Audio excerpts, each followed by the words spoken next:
Welcome to Kenton's videos. Enjoy the video. You'll start by preparing both devices and the photos you want. Make sure your Apple Watch is paired and updated, and your iPhone has the exact album ready. On the iPhone, create or select an album that contains only the images you want on the watch. This reduces storage use and sync time. Once done, check that iCloud photos and storage settings won't interfere, because the watch mirrors local albums from the paired phone, rather than pulling random images from cloud-only storage. Now you configure syncing in the Watch app so the watch receives your chosen album. You open Watch on your iPhone, tap Photos, then choose Synced Album. Select that prepared album so only those images transfer.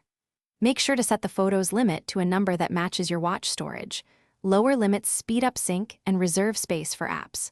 Also, enable View Full Album or Favorites if you want quick access. This step tells the watch exactly what to copy and how much room to use.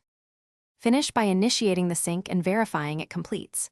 Place both devices close together, keep the watch on its charger, and maintain Wi-Fi or strong Bluetooth.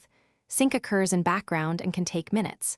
If images don't appear, restart both devices, toggle the synced album setting off and back on, then wait with the watch charging. Make sure the album size fits available watch storage. If not, reduce the photos limit or remove images. That one troubleshooting routine solves most sync failures. Thanks for watching. Consider subscribing if we helped you.